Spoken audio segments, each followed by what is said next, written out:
কদিন ধরে আমার ফেসবুকে সুন্দর সুন্দর মেয়েরা ফ্রেন্ড রিকোয়েস্ট পাঠাচ্ছে। আচ্ছা, মনে হচ্ছে ওদের কাছে অনেক বাঁশ জমে গেছে, দেবে বলে ঘুরঘুর করছে।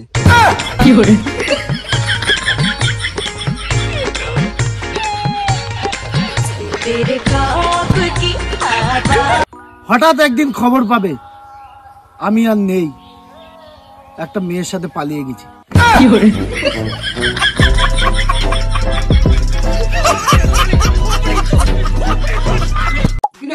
এই গরমে তুই কোথায় যাচ্ছিস? আরে ভাই বলিস না, খুব জোরে পটি পেয়েছে, চেপে রাখতে পারছি না ভাই, বাথরুমে যেতেই হবে, কিছু করার নেই। আরে ভাই যাস না প্লিজ, আমার একটু কথাটা শোন। আমি গেলাম ভাই।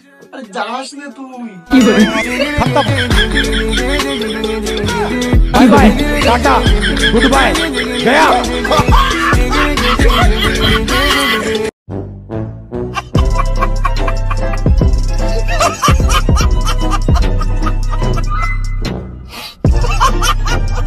বুঝলে বন্ধু, রোগা মেয়েদের সঙ্গে কখনো তর্কে যাবেন না, কারণ শুকনো লঙ্কায় ঝাল বেশি।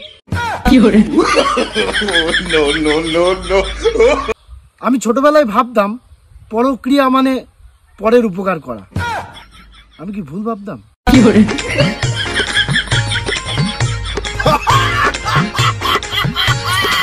বুঝলে, দুঃখের কথা আর কি বলবো, রাস্তায় গার্লফ্রেন্ডের সঙ্গে দেখা হয়েছিল, কিন্তু প্রেম করি না বলে চিনতে পারলো না, তাহলে পাত্তাই দিল না আমাকে।